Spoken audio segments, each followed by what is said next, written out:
আসসালামু আলাইকুম। আশা করি সবাই অনেক বেশি ভালো আছেন। নতুন আরও একটি রেসিপি নিয়ে আপনাদের মাঝে হাজির হয়ে গেলাম। আজকে শেয়ার করব খুবই মজাদার চিকেনে ভরপুর ভিন্নধর্মী একটা পেটিস রেসিপি নিয়ে। আর এই পেটিসটা তৈরি করতে গেলে কোনো রকম বেলাবেলির কোনো ঝামেলাই নেই। আর পেটিসটা তৈরি করে দেখাবো চুলোতে। পেটিসটা তৈরি করতে আমি কোনো রকম বাটার অথবা ডালডা ব্যবহার করিনি, নর্মাল তেল দিয়ে তৈরি করেছি। তো কথা না বাড়িয়ে চলুন দেখে নেই কীভাবে তৈরি করতে হয়। পেটিসটা তৈরি করার জন্য 1.5 কাপ পরিমাণ ময়দা নিয়ে নিচ্ছি। আর এই রেসিপিতে অবশ্যই ময়দাটাই ব্যবহার করতে হবে, আর কেন করতে হবে সেটাও আমি বলে দিব। আর এখন আমি এই ময়দায় ব্যবহার করব 1/2 চা চামচ পরিমাণ লবণ।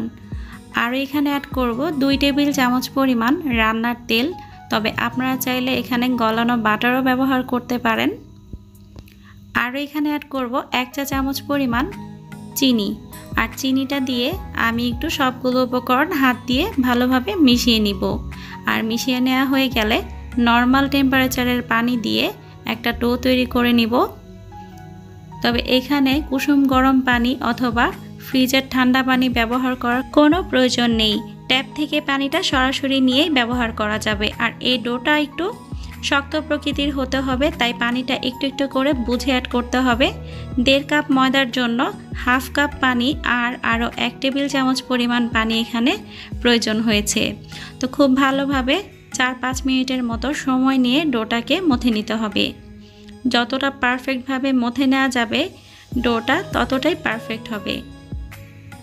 আমার ডোটা মথে নেওয়া হয়ে গিয়েছে। এখন আমি লেচি কেটে নিব। আর লেচি কেটে নেওয়ার জন্য হালকাভাবে একটু লম্বাটে শেপ দিয়ে নিলাম। এখন আমি কেটে নিচ্ছি। আর লেচি কেটে নিলে সবগুলো প্যাটিসই একই সমান হবে। 1.5 কাপ ময়দায় আমার 6টার মতো প্যাটিস তৈরি হবে। প্যাটিসগুলো মোটামুটি মিডিয়াম সাইজ হবে, খুব বেশি বড়ও হবে না আর খুব বেশি ছোটও হবে না। এখন হালকাভাবে একটু গোল করে নিচ্ছি। আমরা যেভাবে রুটি তৈরি করি ঠিক সেভাবে প্রথমে একটু গোল করে নিচ্ছি। সবগুলো আমার গোল করা হয়ে গিয়েছে। এখন একটু হালকাভাবে চেপে দিচ্ছি। আর এগুলোকে এখন 15 মিনিটের জন্য রেস্টে রেখে দিব। আর এগুলোর উপরে 3 চা চামচের মতো তেল দিয়ে দিচ্ছি, যাতে করে এই ময়দাগুলো খুব ভালোভাবে সফট হয়ে যায়। আর 15 মিনিট রাখার কারণে ময়দার ডোটাও খুব ভালোভাবে সেট হয়ে যাবে। তো ঢেকে রেখে দিলাম একটা সাইডে। চলে যাব প্যাটিসের ভিতরের পুরটা তৈরি করার জন্য। পুর তৈরি করার জন্য প্যানে 2 টেবিল চামচ পরিমাণ তেল দিয়ে দিয়েছি। আর 1/2 কাপ পরিমাণ কুচি করে নেওয়া পেঁয়াজ দিয়ে হালকাভাবে একটু ভেজে নিচ্ছি। পেঁয়াজগুলো কিন্তু কোনোভাবেই বেরেস্তার মতো করে লাল করে ভাজা যাবে না, হালকা একটু ভাজা হলেই চলবে। এখন এখানে অ্যাড করে দিলাম 1 চা চামচ পরিমাণ আদা রসুন বাটা। এখানে মিক্স করে আদা রসুন বাটা 1 চা চামচ ব্যবহার করে দিলাম। দিয়ে দিলাম 1 চা চামচ পরিমাণ মরিচের গুঁড়া। আর এখানে অ্যাড করব 1/2 চা চামচ পরিমাণ টালা জিরা গুঁড়া। এখন একটু হালকাভাবে নেড়ে চেড়ে নিচ্ছি। আর চুলার ফ্লেমটা মিডিয়াম ফ্লেমে থাকবে, খুব বেশি হাই ফ্লেমে রান্না করা যাবে না, নয়তো পেঁয়াজগুলো বেশি ভাজা হয়ে যাবে। এখন এখানে অ্যাড করছি 1/2 কাপ পরিমাণ গাজর কুচি। আপনারা আপনাদের পছন্দ অনুযায়ী এখানে যে কোনো ধরনের সবজি ব্যবহার করতে পারেন। এখন একটু নেড়ে চেড়ে নিচ্ছি। আর এখানে অ্যাড করে দিব 1 কাপ পরিমাণ চিকেন। হাড় ছাড়া চিকেন একটু লবণ দিয়ে ভালোভাবে সিদ্ধ করে হাত দিয়ে ছাড়িয়ে নিয়েছি। তবে আপনারা চাইলে চিকেনের পরিবর্তে বিফও ব্যবহার করতে পারেন। 1/2 চা চামচের মতো গোলমরিচের গুঁড়া আর 1/2 চা চামচের মতো হলুদের গুঁড়া দিয়ে দিলাম 2টো কাঁচামরিচ কুচি। ঝালটাও আপনারা আপনাদের পছন্দ অনুযায়ী অ্যাড করে দিতে পারেন। এখন একটু নেড়ে চেড়ে নিচ্ছি। তবে এই পুরের টেস্টটা আপনারা আপনাদের পছন্দ অনুযায়ী করে নিতে পারেন। যে কোনো ধরনের মিট অথবা সবজি দিয়ে করে নেওয়া যাবে। কোনো রকম মিট না থাকলেও শুধু সবজি আর ডিম দিয়েও করে নিতে পারেন। দিয়ে দিলাম 1 টেবিল চামচ পরিমাণ টমেটো কেচাপ। এখন আবারও 1-2 মিনিটের মতো একটু নেড়ে চেড়ে নিচ্ছি। আর এখন এখানে অ্যাড করে দিলাম 1/4 কাপ পরিমাণ পানি, কারণ গাজরটা এখনও কাঁচাই রয়েছে, হালকাভাবে একটু সিদ্ধ করার জন্য। আর চিকেনটা যেহেতু আগে থেকেই সিদ্ধ করা, খুব বেশি রান্না করার কোনো প্রয়োজন নেই। এখন আমি 2-1 মিনিটের মতো ঢেকে রান্না করব। চুলার ফ্লেমটা কিন্তু মিডিয়াম ফ্লেমেই থাকবে। 2 মিনিট পর একটু চেক করে নিচ্ছি ঢাকনা খুলে। পানিটা কিন্তু একদমই শুকিয়ে গিয়েছে, তবুও একটা মাখা মাখা ভাব রয়েছে, সেই পানিটাও শুকিয়ে নিব। দিয়ে দিলাম 1/2 চা চামচের মতো গরম মশলা গুঁড়া। এখন আবারও একটু নেড়ে চেড়ে রান্না করে নিচ্ছি।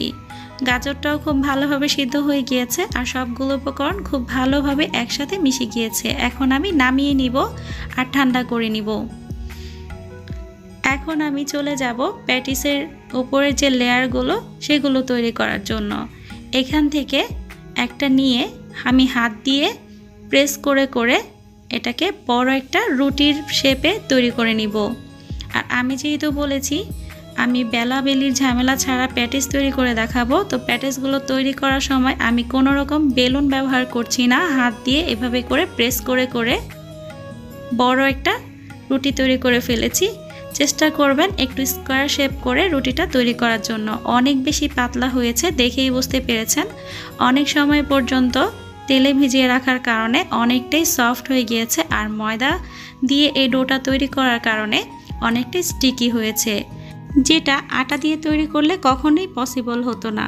এখন আমি একটা সাইড মাঝখানে এনে একটা লম্বা শেপ দিয়ে নিচ্ছি, অপর সাইডটাও ওই প্রথম সাইডটার উপরে সুন্দরভাবে লাগিয়ে দিয়ে একটু হাত দিয়ে চেপে চেপে নিচ্ছি। আমরা নর্মালি যেভাবে স্কোয়ার শেপ পরোটা তৈরি করি আর পরোটা তৈরি করার আগে রুটি বেলে যেভাবে একটা ভাঁজ দিয়ে নেই, ঠিক সেভাবেই করে নিতে হবে।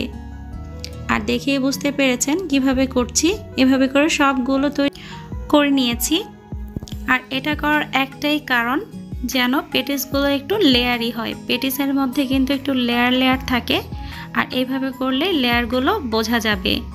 এখন এখান থেকে নিয়ে আবারও হাত দিয়ে একটা মিডিয়াম সাইজের স্কোয়ার শেপ পরোটার মতো তৈরি করে নিচ্ছি। তবে আপনারা চাইলে বেলুন দিয়েও বেলেও করে নিতে পারেন, তবে তেলে ভিজিয়ে নেওয়ার কারণে এটা খুব সুন্দরভাবে হাত দিয়েই কিন্তু বড় করে নেওয়া যাচ্ছে। এখন মাছ বরাবর একটু চিকেনের পুর দিয়ে দিচ্ছি। আপনারা আপনাদের পছন্দ অনুযায়ী বেশি অথবা কম করে দিতে পারেন। এখন সাইডগুলো একটু টেনে টেনে নিয়ে মাঝখান বরাবর একটু লাগিয়ে দিচ্ছি। চারটা সাইডে এভাবে করে কোনাগুলো আমি টেনে টেনে নিয়ে মাছ বরাবর লাগিয়ে দিচ্ছি। আর এভাবে করে নিলেই খুব সুন্দর একটা স্কোয়ার শেপ পেটিসে পরিণত হয়ে যাবে। খুবই সহজ, একটু লক্ষ্য করলেই আপনারা বুঝতে পারবেন কিভাবে করে নিলাম। আর এই পেটিসগুলো বেক করার জন্য একটা মোল্ডের উপরে আমি বেকিং পেপার লাগিয়ে দিয়েছি। তবে আপনাদের ঘরে যদি বেকিং পেপার না থাকে সেই ক্ষেত্রে একটু যেই পাত্রে পেটিসগুলো তৈরি করবেন সেই পাত্রে একটু তেল মাখিয়ে নিলেই হয়ে যাবে। আপনারা যে কোনো ধরনের স্টিল অথবা এরকম মোল্ড, পিৎজা প্যান সব কিছুর মধ্যেই বেক করতে পারবেন। তো এভাবে করে সবগুলো প্যাটিসে আমি তৈরি করে নিব। আর এই মোল্ডে আমার 4টা পেটিস বেক করা যাবে, তাই 4টাই নিয়েছি। আর অন্য মোল্ডে আমি আরও 2টো বেক করে নিব। এখন একটা ডিমের কুসুম খুব ভালোভাবে ফেটিয়ে উপরের দিকটাতে লাগিয়ে দিচ্ছি, এতে করে উপরের দিকটা খুব সুন্দর একটা কালার চলে আসবে। বেক করার জন্য চুলোতে একটা হাঁড়ি রেখে হাঁড়ির মাঝখানে একটা স্ট্যান্ড বসিয়ে ঢাকনা দিয়ে 10 মিনিটের জন্য প্রিহিট করে নিব। 10 মিনিট হয়ে গিয়েছে। এখন আমি মোল্ডটাকে বসিয়ে দিচ্ছি। বসিয়ে দিয়ে ঢাকনা দিয়ে আরও 30 মিনিটের জন্য বেক করে নিব। চুলার ফ্লেমটা মিডিয়াম ফ্লেমে থাকবে। আর এরকম সিলভার ঢাকনাযুক্ত হাঁড়ি ব্যবহার করার জন্য উপরের কালারটাও পারফেক্ট হবে।